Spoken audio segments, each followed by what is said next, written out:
आदाब, मैं हूं मुमताज आलम रिजवी। इस वक्त मैं आपकी खिदमत में लाइव हाजिर हुआ और बात करूंगा इसराइल और फिलिस्तीन के मसले पर। जी हाँ, इसराइल और फिलिस्तीन का मसला पूरी दुनिया के लिए तवज्जो का मरकज बना हुआ है। और आज जिस तरह से मिडिल ईस्ट में पूरा आप देखिए, पूरा मिडिल ईस्ट मैदान जंग में तब्दील होता दिखाई दे रहा है जब से इसराइल ने कतर पे हमला किया।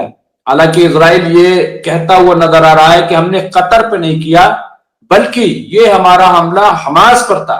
लेकिन कतर ये तस्वुर कर रहा है, कतर ये मान रहा है, दुनिया ये मान रही है कि ये हमला दरअसल कतर पर है। क्योंकि अगर कतर किसी की मेजबानी कर रहा है, कतर अगर हमास और इजराइल के दरमियान मेडिएशन कर रहा है, सालसी अख्तियार किए हुए है, तो जाहिर है कि ये उसकी जिम्मेदारी है कि वो अपने मेहमान की हिफाजत करे। अब ऐसे में अगर कोई अटैक करता है, कोई हमला करता है, तो उसे क्या माना जाए?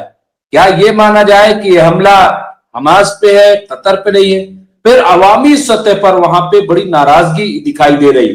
अब जो सबसे बड़ी चीज है वो ये कि कतर के साथ सऊदी अरब खड़ा हो गया, कतर के साथ यही खड़ा है। लेकिन सिर्फ यही नहीं, बल्कि ईरान ने अब बहुत वादे अंदाज में कहा है। ईरान ने कहा है कि हमारी फौज, पूरी फौज कतर के साथ खड़ी है। ये अब ईरान ने कह दिया, तो मैं समझता हूं कि अगर ईरान ने ये पेशकश की है तो ये बहुत बड़ी बात है, बहुत अहम बात है। तो क्या इसके लिए माना जाए? यहां पे जनरल मोस्फी ने कहा है कि ईरान की मसले अफवाज कतर के साथ खड़ी है। ये बात क्यों कही गई? क्या कतर को ये लगता है कि वो अगर इजराइल पे अटैक करता है, इजराइल को जवाब देता है, तो उसे भारी कीमत चुकानी पड़ेगी? क्या कोई खौफ है? क्या ये खौफ है कि अगर कतर इजराइल को जवाब देता है तो अमेरिका उसके खिलाफ खड़ा हो जाएगा, अमेरिका अटैक कर देगा? क्या है, क्या क्यों डर है? और फिर या ये माना जाए कि कहीं ना कहीं अमेरिका और कतर में कोई बातचीत थी, बड़ा मामला उलझा हुआ है, किस पे यकीन किया जाए, किस पे यकीन न किया जाए। लेकिन जिस तरह की खबरें, अब हंगामी इजलास बुलाने की बात कही है कतर ने, और वो अरब लीग की पूरी एक मीटिंग, एक कॉन्फ्रेंस, और उसकी मेजबानी कतर करेगा, और उसमें इज्तिमाई तौर पर किस तरह से इजराइल को जवाब दिया जाए, इस पे गौर किया जाएगा। ऐसा क्यों? क्या कतर डर रहा है? क्या कतर को लग रहा है? क्योंकि इससे पहले जब ईरान पे इसी तरह से हमास के लीडर को मारा गया था, तो उस वक्त ईरान ने जवाब दिया था, ईरान ने पलट कर जवाब दिया था। लेकिन अब क्या कतर जवाब देगा? ये देखने वाली बात होगी, किस तरह का जवाब होगा, क्या होगा, ये तमाम बड़ी। लेकिन ईरान ने जो पेशकश की है उसके क्या मानी होंगे? इसके अलावा एक और बड़ी खबर आ रही, वो ये आ रही कि हिजबुल्लाह ने आज, हिजबुल्लाह के जो लीडर है शेख नईम कासिम, उनकी तरफ से ऐलान कर दिया गया है कि हम किसी भी हाल में डिसआर्म नहीं होंगे, हथियार नहीं डालेंगे।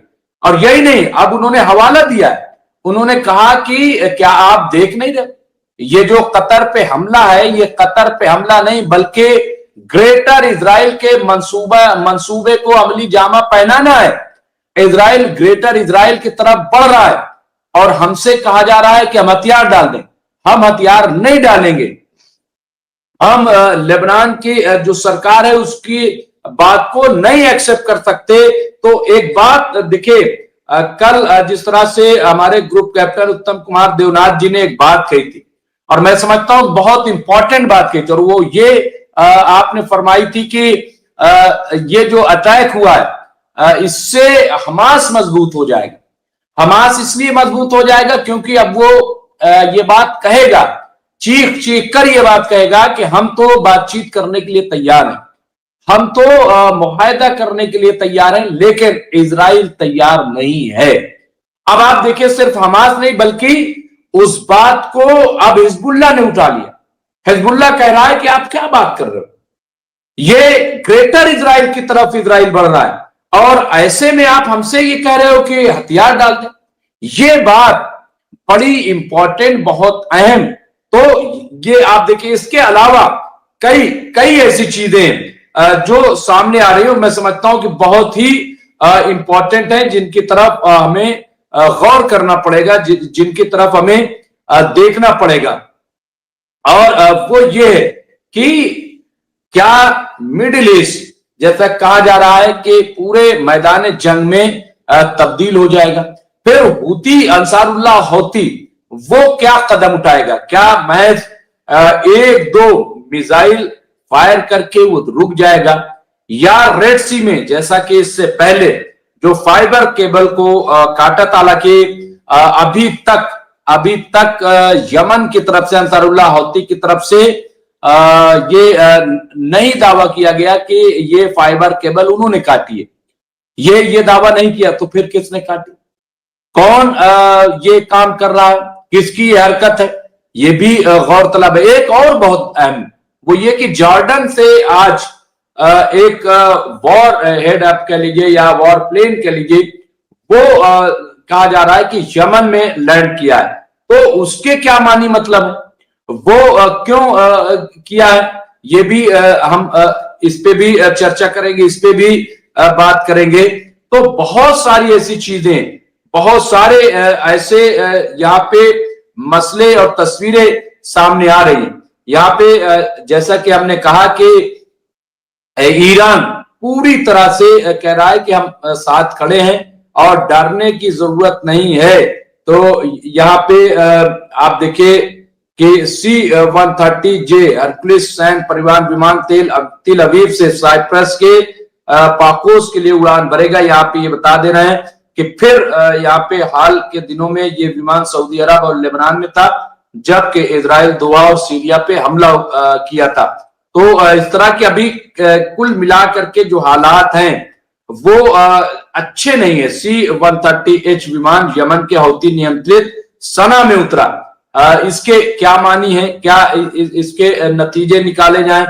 इसके अलावा यहाँ पे सीरिया में हमारी सेना, उपकरण या स्थानों को कोई नुकसान नहीं हुआ, ऐसा कहा जा रहा है। कतर में इजराइल के हमले से यह साबित होता है कि तेल अवीव ने आतंकवाद को राज्य की नीति बना लिया है, संघर्ष को बढ़ावा देता है और शांति का विरोध करता है। मिस्र ने अमेरिका के माध्यम से इजराइल को चेतावनी दी है कि यदि इजराइल उसकी धरती पर हमास पर हमला करता है तो इसके विनाशकारी परिणाम होंगे।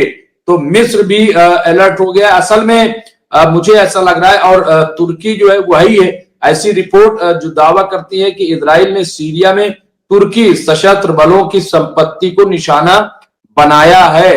तो यहाँ पे पूरा आप देखिए एक जंगी माहौल यहाँ पे साफ साफ दिखाई दे रहा है कि जिसपे हम लोग चर्चा करेंगे। और आज ऐसी सूरत हाल में जो इजराइल के वजीर आजम है बेंजामिन नेतन्याहू, उन्हें फिर अदालत में पेश होना पड़ा, भ्रष्टाचार के मामले में, रिश्वतखोरी के मामले में, बदउनवानी के मामले में, और उन्हें बाकायदा हाजिर होना पड़ा अदालत में। तो क्या उन पर यह तलवार लटकी हुई है? और संगीन, आप बताइए, ये मजहबी बात करते हैं, रूहानी बात करते हैं, कहते 3000 साल से हमारी जंग हो रही है, लेकिन खुद भ्रष्टाचार में, खुद बदउनवानी में जिस तरह से डूबे हैं, तो क्या